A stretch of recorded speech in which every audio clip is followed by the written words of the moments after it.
Olá, estamos na segunda parte do vídeo do estudo que fala a oração de Abraão. Bom, estamos falando no primeiro vídeo que Deus fala com a gente de certas formas. Deus fala através da tua Santa Escritura, Deus fala da circunstância do dia a dia, as coisas que acontecem nas nossas vidas de ruim, as tribulações, as coisas frustrantes que acontecem. É Deus nos chamando para perto dele, para perto do Criador, para ver se a gente se aproxima de Deus. E Deus fala também através da circunstância, e Deus fala também através de pessoas. De pessoas, não revelações, dom de revelações, essas coisas, não. Ah, Deus me revelou isso, não.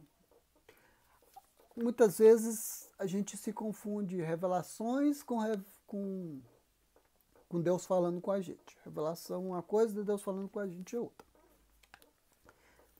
Aí diz lá no B, Deus fala por meio de pessoas capacitadas. Um voluntário para...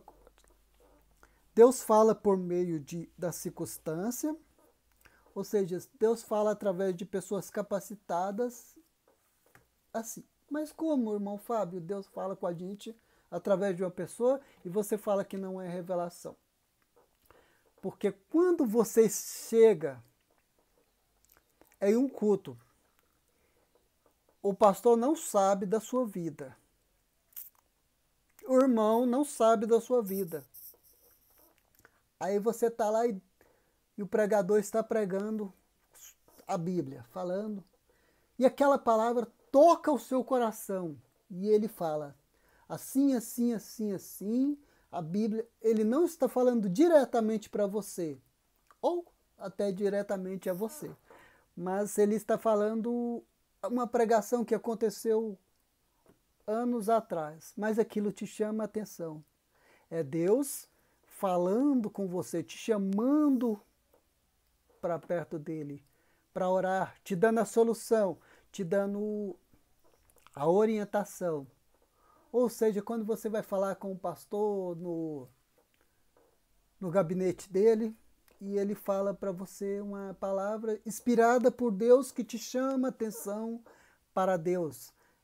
É Deus falando com você. Ou um irmão. Às vezes você nem sabe, está ali falando ali com o irmão fala, irmão, faz isso e isso, porque Deus Deus agrada, pá, então, ora a Deus. Aí então, Deus está usando aquela pessoa inspirada para que você venha chegar até o Espírito Santo. Então falamos que como Deus fala com a gente, através da Bíblia, a Escritura Sagrada, através das circunstâncias do dia a dia, através de um irmão inspirado por Deus, usado por Deus, não é aquele que vai falar, oh, Deus está me revelando isso e isso na sua vida. Não. Porque a revelação pode ser ou não de Deus. Não entramos nesse critério. Cada um sabe do que deve ou não fazer, ouvir, saber.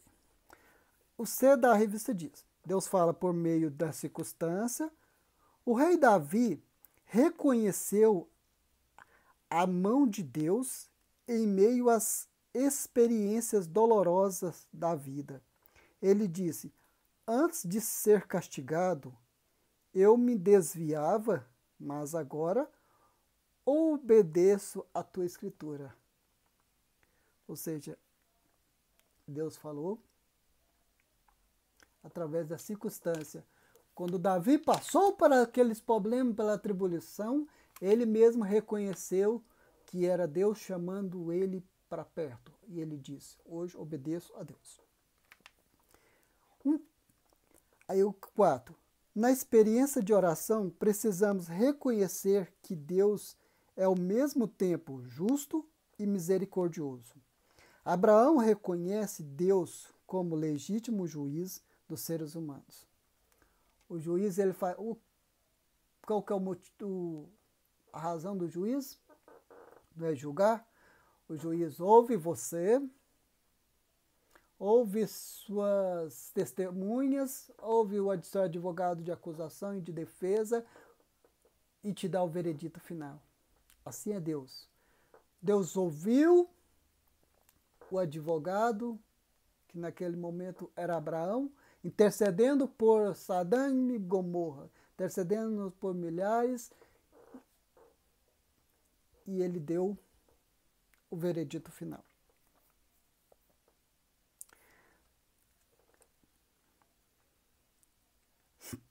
Aí diz, na experiência de oração, precisamos reconhecer que Deus é ao mesmo tempo justo e misericordioso. Abraão reconhece Deus como seu legítimo juiz dos seres humanos. Deus deseja poupar a cidade, mas quer ao mesmo tempo encontrar pelo menos 10 seres humanos justos. Deus quer perdoar, mas é necessário que haja arrependimento. Deus sabia que não existia, mas Deus queria que, através da oração do advogado, que era o Abraão, que tivesse pelo menos 10 pessoas naquela cidade para que não seja destruído. Precisava de provas. Ele é o juiz. Ele precisa de provas para não julgar aquela cidade.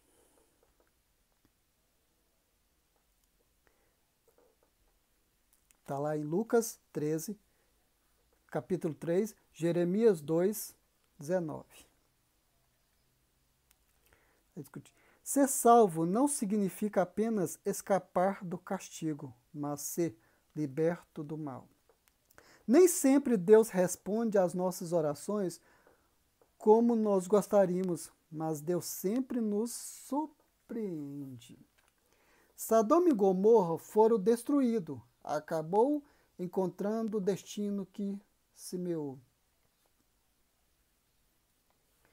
Comentar que nem sempre desejamos.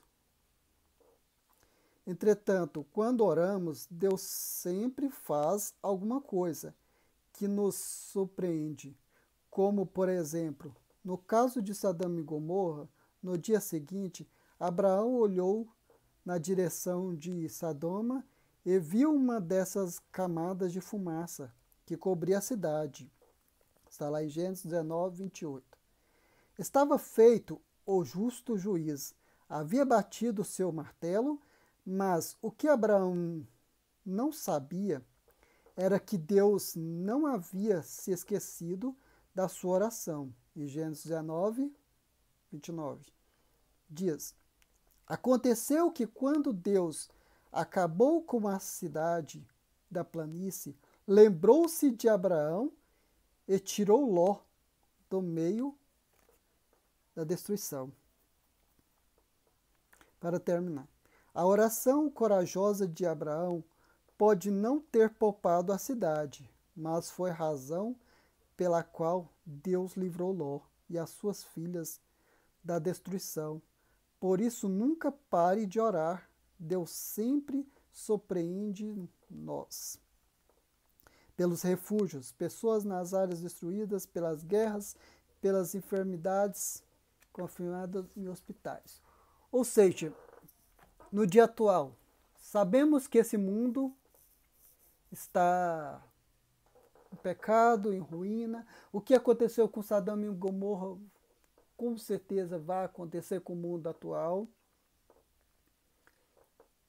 Nós sabemos que no nosso Brasil há muita prostituição, muita lascívia, muita idolatria, muita feitiçaria, muitos... O que acontecia em Sodoma e Gomorra acontece ainda hoje. Sabemos que esse mundo vai ser destruído? Sabemos. Mas como Abraão orou, devemos fazer o mesmo. Devemos orar pelos nossos governantes, pelos presidentes, pelos governadores, pelos aqueles que estão enfermos, pelos aqueles que faz a feitiçaria, a idolatria, o homossexualismo e etc. Devemos orar por aquelas pessoas. Devemos orar por hospitais. Vamos conseguir mudar o mundo? Não. Vamos conseguir converter muitas pessoas? Não. Simplesmente vamos acontecer igual o Abraão fez. Abraão orou a Deus, intercedeu para que Deus poupasse aquela cidade. Deus não poupou a cidade, mas Deus lembrou de Abraão e poupou quem? Ló, o seu sobrinho, e a sua família, a sua descendência por amor e pela oração de Abraão. Hoje oramos pela nossa família, oramos pelos nossos amigos, oramos pelos nossos governantes. Vamos conseguir salvar todos? Não. Talvez não vamos conseguir salvar nem a nossa família, mas o nosso dever, como foi o dever de Abraão, é interceder pelaquela cidade. Hoje, pelo nosso Brasil, pelo nosso país, pelos nossos governantes, pelos nossos deputados, pelos nossos enfermos, pelas nossas famílias, para que Deus ouve a nossa oração e salve a nossa família, e salve os nossos amigos, e salve a população brasileira, o mundo atual. Devemos orar, devemos interceder. Sabemos que a destruição é certa, este mundo já é corrompido, vai ser destruído de qualquer forma. Mas como cristão devemos orar pela nossa família, pelos idólatras, pelos feiticeiros, pelos homossexuais, por tudo. Para que Deus mude o coração daquelas pessoas e poupe aquelas vidas, que muitos vão prevalecer no dia do juízo final.